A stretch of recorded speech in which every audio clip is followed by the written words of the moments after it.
रंभदूत, तुम धरती पर जाओ और जीवों को भ्रमित करो, क्योंकि कबीर परमात्मा धरती पर विद्यमान है। तुम्हें अपने आप को कबीर बताना है, कहना है कि हम सब कबीर हैं, कबीर आत्मा को ही कहते हैं। तुम्हें लोगों से मूल ज्ञान कहते फिरना है। तुम्हें लोगों को बताना है कि मूल ज्ञान केवल मेरे ही पास है। सबसे महत्वपूर्ण बात यह है कि तुम्हें पांचों यज्ञों कथा ऊपर के लोक को खंडन करना है, कहना है कि ऊपर कोई लोक नहीं है, शब्द ही सब कुछ है। कबीर परमात्मा संत रामपाल जी महाराज के रूप में विद्यमान है, तो तुम्हें ज्यादातर उनके ही ज्ञान का विरोध करना है। अब आपको दिखाते हैं पूरी घटना कबीर सागर से प्रमाण सहित। देखिए। दर्शकों, इस वीडियो को पूरा जरूर देखिएगा, जिससे आपको पता चलेगा कि कबीर साहिब जी के द्रोही कौन हैं, उसके लक्षण क्या है। आइए अब जानते हैं प्रमाणों के साथ। दर्शकों, कबीर सागर के अध्याय अनुराग सागर के पृष्ठ क्रमांक 132 और 133 पर 4 काल के दूतों का वर्णन स्पष्ट लिखा है। जब कबीर साहिब जी ने धर्मदास जी को काल के 4 दूतों के बारे में बताया, तो धर्मदास जी ने उन चारों दूतों के नाम जानने की इच्छा से कबीर साहिब जी से पूछा। कह धर्मदास, सुनो प्रभु मोरा, अब तो संशय भयो बरजोरा, अब तो विलंब न कीजे साई, प्रथम बतावहु तिन कर नाई, जीवन काज मैं पूछूं तो ही, तिनकर चरित्र सुनावहु मोही, तिन दूतन कर भेष बताओ, कहो चिन्हता को प्रभाव, कौन रूप तिन जग में धारें, के ही विधिते सो जीवन पारें, कौन देश प्रगटी हैं आई, हे साहिब सुनी देहु बताई। धर्मदास जी ने कबीर साहिब जी से कहा, हे परमात्मा, आपने जो मुझे काल के 4 दूतों के बारे में बताया है, अब मुझे बहुत संशय हो रहा है। कृपया आप उन काल के दूतों के नाम, उनका भेष, उनके चरित्र, उनके चिन्ह और वो कहां प्रकट होंगे, हे परमात्मा कृपया ये सब मुझे बताइए। तब कबीर साहिब जी ने धर्मदास जी को बताया कि धर्मदास, मैं तो ही लखाऊं, चारे दूत कर भेद बताऊं, तिनकर नाम प्रथम सुने लीजय, रंभ कुरंभ जय विजय भनी जय। कबीर साहिब जी ने धर्मदास जी से कहा, हे धर्मदास, मैं तुझे उन चारों दूतों का भेद बताता हूँ। सबसे पहले मैं तुझे उनके नाम बताता हूँ। उन 4 काल के दूतों के नाम रंभदूत, कुरंभदूत, जयदूत और विजयदूत हैं। दर्शकों, आगे कबीर परमात्मा जी ने इन चारों काल के दूतों का वर्णन विस्तार से बताया है, जिसमें से अभी हम आपको रंभदूत का वर्णन दिखाते हैं, क्योंकि रंभदूत के सारे लक्षण मदनपति पंथ से मिलते हैं। इसे देखकर आप भी दंग रह जाओगे। देखिए, कबीर साहिब जी ने रंभदूत के लक्षण किस प्रकार से बताए हैं। रंभदूत कर करौं बखाना, गढ़ कालिंजर रोपे है थाना। इस वाणी में कबीर साहिब जी बता रहे हैं कि रंभदूत गढ़ कालिंजर में अपना आश्रम बनाएगा। गढ़ कालिंजर में मदनपति का आश्रम था। गढ़ कालिंजर उत्तर प्रदेश के प्रतापगढ़ जिले में है, जहां पर रंभदूत मदनपति को काल भगवान ने दर्शन देकर भ्रमित किया था। काल ने झूठ बोलकर कहा था कि मैं कबीर परमात्मा हूं। मदनपति ने गढ़ कालिंजर में अपना स्थान बनाया था। उनसे अब 4 गद्दियां चल रही हैं। इस वाणी से बिल्कुल स्पष्ट और प्रमाणित है कि ये मदनपति पंथ ही रंभदूत है, यानी ये काल का दूत है, क्योंकि इनका गढ़ कालिंजर ही है। भगवान भगत वही नाम धराई, बहुतक जीव लई अपनाई। कबीर साहिब जी ने इस वाणी में बताया है, हे धर्मदास, यह रंभदूत काल का भेजा हुआ दूत होगा। उसकी यह पहचान होगी कि ये अपने नाम के साथ भगवान यानी साहिब, भक्त यानी दास दोनों लगाएगा और बहुत जीवों को अपना शिष्य बनाकर काल के फंदे में फंसाएगा। दर्शकों, यहाँ पर मुख्य ध्यान देने वाली बात यह है कि साहिब परमात्मा को ही कहा जाता है और दास भगत को कहते हैं। प्रमाण के लिए मदनपति पंथ के ग्रंथ के अंदर का यह फोटो, इसमें वैराग दास साहिब लिखा है, यानी इसमें दास और साहिब अर्थात भगत और भगवान दोनों नाम साथ साथ लिखा गया है। इससे यह प्रमाणित होता है कि मदनपति पंथ वाले कबीर साहिब के सबसे बड़े द्रोही हैं, यानी सबसे बड़े दुश्मन हैं और काल के पक्के दूत हैं। दर्शकों, ये अज्ञानी नितिन दास भी अपने नाम के साथ साहिब और दास दोनों लगाता है।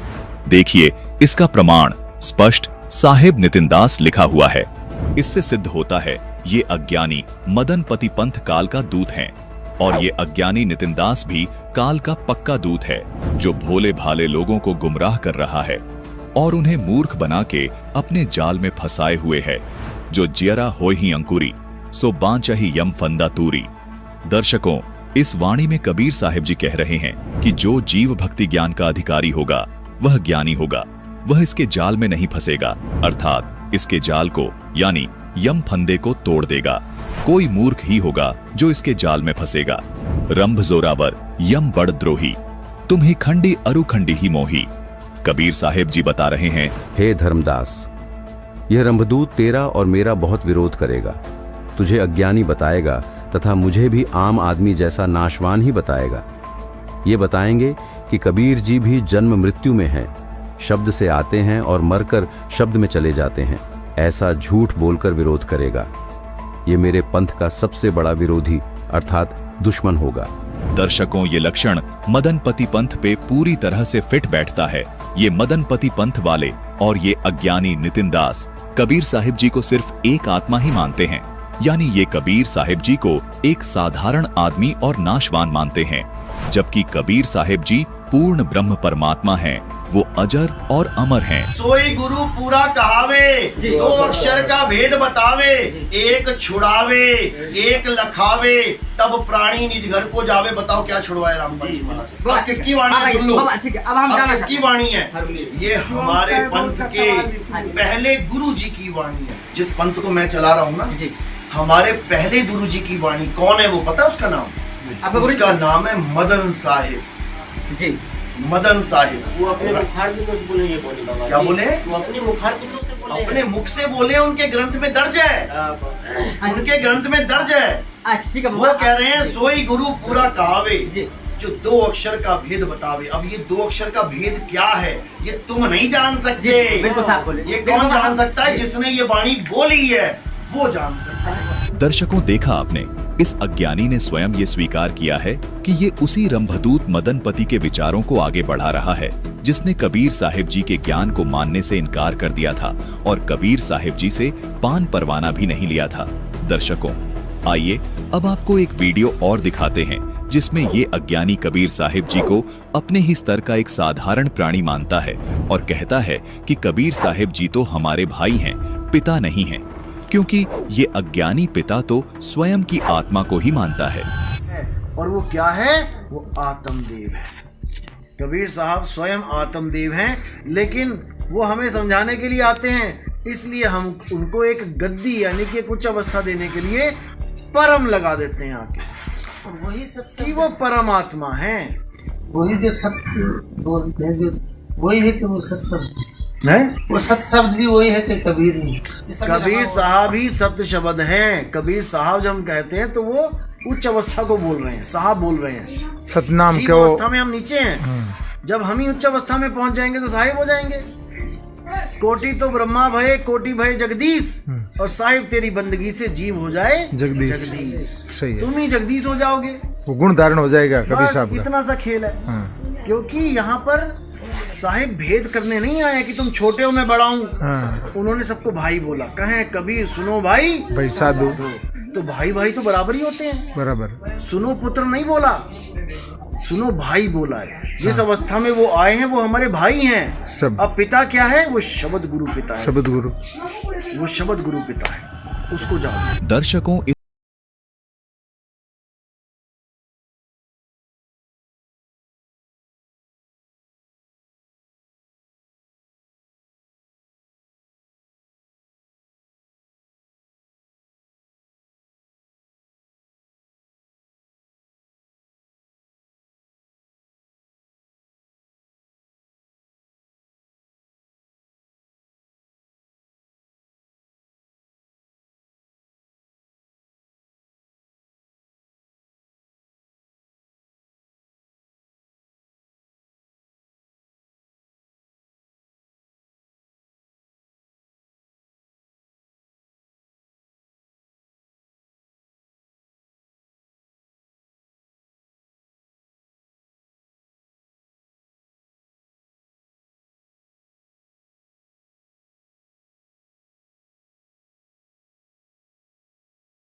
कबीर जी परमात्मा नहीं है। तो शब्द गुरु है और चित्त चेला है। इसीलिए बाबा नानक ने कहा शब्द गुरु सुरत धन जेला। इसमें देही गुरु का कोई चक्कर ही नहीं है। इसीलिए गुरु ग्रंथ साहब को मानने वाले देही गुरुओं को नहीं मानते। लेकिन भाई ज्ञान तो देही गुरु से ही होता है ना। आज कोई ग्रंथ लिखा गया है तो देही गुरु के माध्यम से तो लिखा गया है। आप ग्रंथ को मानो और देही गुरु को ना मानो, यानी आप ग्रंथ साहब को मान रहे हो लेकिन कबीर साहब को नहीं मानते, नानक साहब को नहीं मानते, रविदास जी को नहीं मानते, कैसे बात बनेगी? उनको परमात्मा नहीं मानना है कि कोई कहे रविदास जी परमात्मा है, नानक जी परमात्मा है, कबीर साहब परमात्मा है, बिल्कुल नहीं है।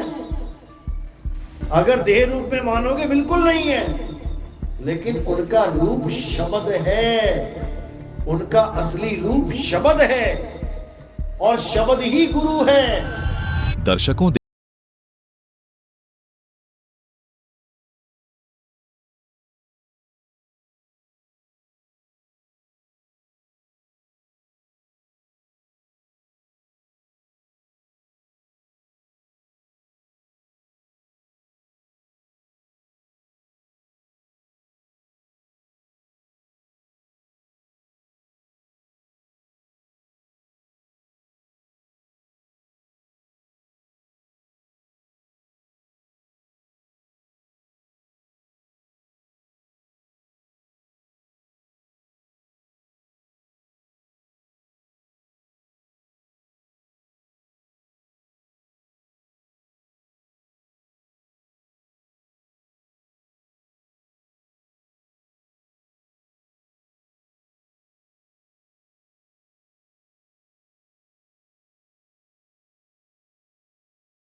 आना जाना नहीं है, ये बस आत्मा को ही सब मानता है।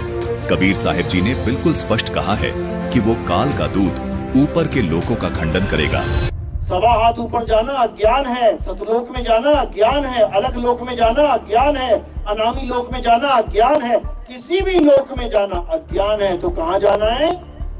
अरे ना कहीं आना और ना कहीं जाना, और रूप में रूप समाना, अपने स्वरूप में समा जाओ। दर्शकों,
को बचाएं।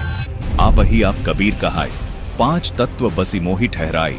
इस वाणी का भावार्थ है कि यह रंभदूत अपने आप को यानी आत्मा को ही कबीर बताएगा, मुझे यानी कबीर साहिब जी को भी जन्म मृत्यु में आने वाला और 5 तत्व में बताएगा। दर्शकों, कबीर परमात्मा जी ने आज से 600 साल पहले ही इन नितिन दास जैसे अज्ञानी मूर्खों का पूरा काला चिट्ठा खोल दिया था। ये अज्ञानी आत्मा को ही परमात्मा बताता है और कबीर साहिब जी को तो एक जीव ही मानता है। परमात्मा को तो ये अज्ञानी नितिन दास मानता ही नहीं है और कबीर साहिब जी को भी ये अज्ञानी नाशवान बताता है। थापहीन जीव पुरुष संभाई, खंडहीन पुरुष जीव वरलाई। इस वाणी में कबीर साहिब जी बता रहे हैं कि काल रंभदूत जीव को पुरुष यानी परमात्मा के बराबर बताएगा और जीव को परमात्मा बताकर परमात्मा का नामो निशान मिटाना चाहेगा। यह भी बताएगा कि आत्मा व परमात्मा की ताकत एक जैसी ही है। यही असफल प्रयत्न ये अज्ञानी नितिन दास करने में लगा हुआ है। हंस कबीर इष्ट ठहराई, करता कहम कबीर गुहराई। करता काल जीवन दुखदाई, तेहि सरीख मोहि यह यमराई। कर्मी जीव ही पुरुष ठहराई, पुरुष कोई ही आपू प्रगटाई। जो यह जीव आपू ही होई, नाना दुख कस भुगुते सोई। 5 तत्व बसी जीव दुख जावे, जीव पुरुष कहम सम ठहरावे। इन वाणियों का भावार्थ है कि यह अज्ञानी रंभदूत अथवा उनके चेले कबीर परमात्मा को गुप्त करने की कोशिश करेंगे, अपने को यानी जीव को कर्ता बताएंगे।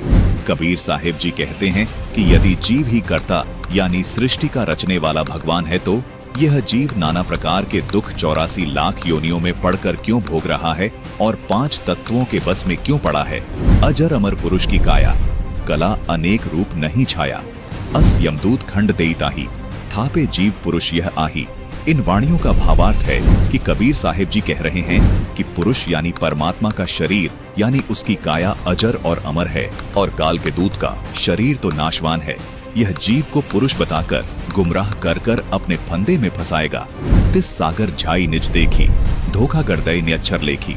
बिनु दर्पण दर से निज रूपा, धर्मणि यह गुरुगम्य अनूपा। इन वाणियों का भावार्थ है कि इस संसार में जो यह कहते फिरते हैं कि अपना निज स्वरूप देख लो, अपना निज स्वरूप देख लो, वह पक्के तौर पर धोखे में पड़ जाएगा। परमात्मा का निजी रूप तो आपको अपनी खुली आंखों से दिखाई देगा और यह पूर्ण गुरु जी की कृपा व उनकी बताई सत्य विधि से ही संभव होगा।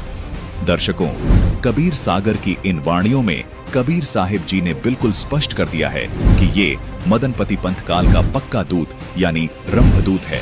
कबीर साहिब जी से इनके एक एक लक्षण गिना रखे हैं, जैसे रंभदूत यानी मदनपति पंथ का पढ़ कालिंजर होगा। रंभदूत यानी मदनपति पंथ वाले अपने नाम में दास और साहिब दोनों लिखेंगे। ये अज्ञानी मेरे ज्ञान को गलत बताएंगे और अपने अज्ञान को सही सिद्ध किया करेंगे, यानी मेरी वाणियों का उल्टा सीधा अर्थ करके भक्त समाज को मूर्ख बनाएंगे। मुझे यानी कबीर साहिब जी को भी 5 तत्व में यानी नाशवान बताएंगे। दर्शकों, ये सारे लक्षण मदनपति पंथ और इस अज्ञानी नितिन दास के ऊपर बिल्कुल खरे उतरते हैं। दर्शकों, जिस प्रकार संत रामपाल जी महाराज ने इस अज्ञानी के अज्ञान का पर्दाफाश किया है, उसे देखकर ये स्पष्ट हो गया है कि अब इस अज्ञानी को कहीं मुंह छिपाने को जगह नहीं मिलेगी।